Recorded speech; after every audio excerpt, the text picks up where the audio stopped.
Assalamualaikum warahmatullahi wabarakatuh. Alhamdulillahirrabbilalamin. Wasta'inu ala umur dunya waddin. Wassalatu wassalamu ala asrafil anbiya wal mursalin Sayyidina wa maulana Muhammad sallallahu alaihi wasallam. Pertama-tama, marilah kita aturkan puja dan puji syukur kita kehadirat Allah Subhanahu wa taala yang telah memberikan kita limpahan rezeki berupa kesehatan yang memungkinkan kita bisa berkumpul di tempat ini.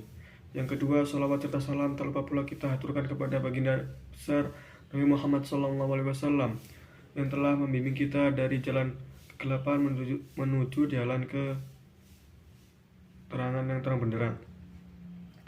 Dan yang ketiga, yang terhormat Bapak Fauzan selaku pembimbing mata kuliah ilmu dakwah psikologi Islam C dan teman-teman yang sedang berbahagia. Untuk kali ini izinkan saya menyampaikan beberapa nasihat yang berjudul ikhlas dalam hati. Yang pertama, kita akan mempelajari apa itu ikhlas. Ikhlas menurut terminologi berarti bersih atau murni. Sedangkan secara istilah, suatu aktivitas rohani yang menghendaki keridhaan Allah.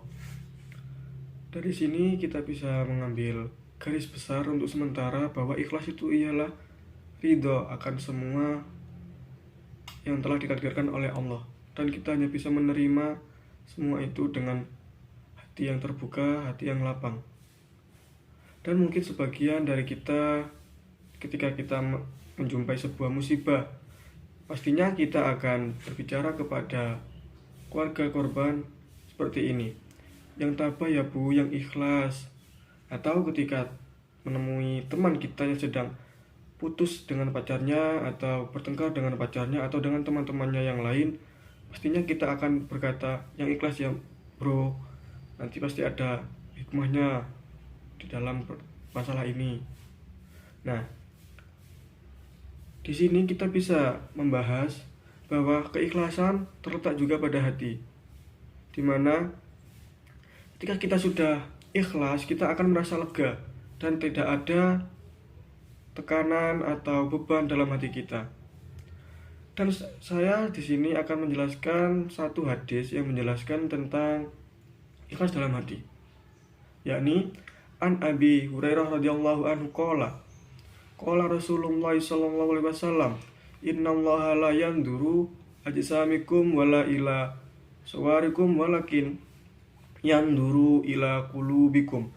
Hadis riwayat Bukhari, yang artinya dari Abu Hurairah radhiyallahu an, ia berkata Rasulullah sallallahu alaihi wasallam bersabda, sesungguhnya Allah tidak melihat bentuk tubuhmu dan tidak pula melihat dari kebagusan wajahmu, tetapi Allah melihat dari keikhlasan hatimu. Riwayat Bukhari wa hadis riwayat Muslim.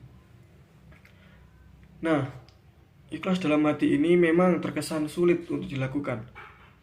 Ada orang yang mampu untuk ikhlas secara langsung, ada juga yang secara bertahap. Tidak semua orang bisa melalui keikhlasan dalam hati secara cepat. Ambil contoh tadi yang musibah. Dalam musibah, keluarga korban tentunya akan merasa kaget dan shock dengan musibah yang datang secara tiba-tiba. Yang bila kita contohkan, mungkin ada salah satu anggota keluarganya yang meninggal. Ketika kita menjenguk atau bertakziah ke rumah duka, pastinya kita akan mencoba untuk menenangkan hati dan suasana dari korban. Itu memang tidak salah, tidak sepenuhnya salah. Kalaupun kita memang bertujuan untuk menenangkan, itu hal bagus. Apalagi jika kita berbicara tadi yang ikhlas atas kepergiannya. Tetapi perlu kita telusuri kembali bahwa ikhlas sesungguhnya itu adalah hal yang sulit. Tidak semua orang bisa melampaui hal tersebut. Bahkan salah satu contoh keikhlasan dalam hati itu sulit dicapai ialah saya pernah menjumpai sebuah keluarga, anggap saja inisialnya A, keluarga A. Keluarga A ini sedang berduka karena kehilangan anaknya. yang terjadi sudah sangat lama, sekitar 2019. Akan tetapi ketika saya ingin mengunjungi rumah si A untuk sekedar saling menyapa kepada orang tuanya atau sekedar menyambung tali silaturahmi, keluarga korban langsung terpukul karena mengingat si A tadi sudah meninggalkan keluarganya selama-lamanya. Sedangkan jika kita menghitung jangkanya dari 2019 sampai sekarang tahun 2022, maka kejadiannya sudah lebih dari 2 tahun, bahkan menginjak 3 tahun. Tetapi mengapa keluarga si korban A itu belum bisa mengikhlaskan? Memang itulah yang disebut dengan susahnya untuk ikhlas dalam hati. Karena mungkin penyebabnya adalah satu, kasih sayang yang sangat teramat dalam, sehingga kita tidak bisa atau belum mempersiapkan hati kita untuk sesuatu yang di luar dugaan kita. Yang kedua, mungkin memang keluarga si A ini kesepian tanpa si A tadi, sehingga ketika ada orang yang mirip dengan anaknya ataupun dengan orang lain yang mirip dengan si A, ibunya atau ayahnya, itu selalu terenyuh hatinya, tiba-tiba seperti sensitif hatinya dan seketika menangis. Tentunya hal ini memang sangat sulit, diperlukan waktu yang cukup lama bagi orang awam seperti saya, kalian, atau orang lain lagi. Dan yang kedua, mari kita contohkan dari ikhlas dalam hati urusan dalam percintaan atau dalam keharmonisan. Tetapi saya di sini ingin mengambil contoh dari ikhlas dalam hubungan ketika berpacaran. Ya, memang berpacaran itu hal yang dilarang dalam agama, akan tetapi masih merajalela hingga saat ini. Baik, langsung kembali ke topik. Ketika seseorang, anggap saja si A, diputusin oleh si B, sedangkan si A ini tentunya tidak ada merasa salah atau apapun, sehingga tiba-tiba kok diputusin sama si B.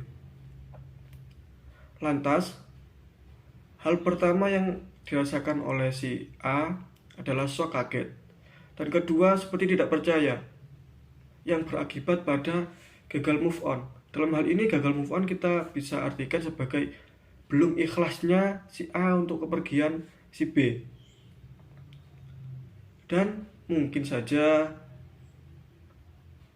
move on untuk si A ini cukup lama, karena pada dasarnya ketika kita sudah mencintai seseorang, terkadang kita lupa untuk menyisakan ruang di hati agar kita siap untuk menghadapi segala kekecewaan ini. Memang pada dasarnya kita tidak bisa langsung menyalahkan bahwa salah kamu berpacaran, itulah yang akibatnya. Tidak bisa, karena memang semua sudah ada garis takdirnya. Begitupun tentang ikhlas dalam hati tadi. Mungkin si A bisa ikhlas-ikhlasnya dalam waktu tertentu. Mungkin saja bisa 1 tahun, 2 tahun, beberapa bulan, atau beberapa minggu, tergantung bagaimana hatinya.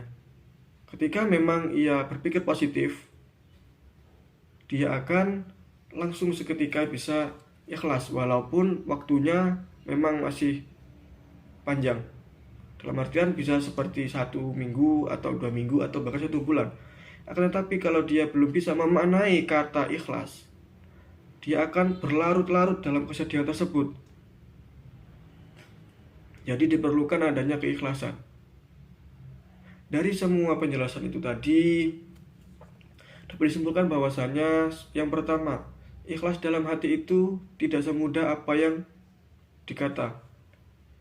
Dan yang kedua, dibutuhkan waktu yang cukup lama agar kita bisa memaknai arti ikhlas dalam hati.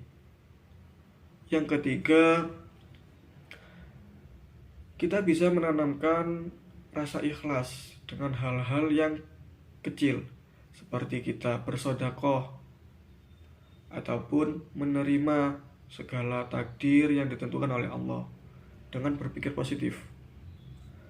Baik, sekian nasihat dari saya. Selebihnya mohon maaf apabila ada kekurangan. Summa salam. Assalamualaikum warahmatullahi wabarakatuh.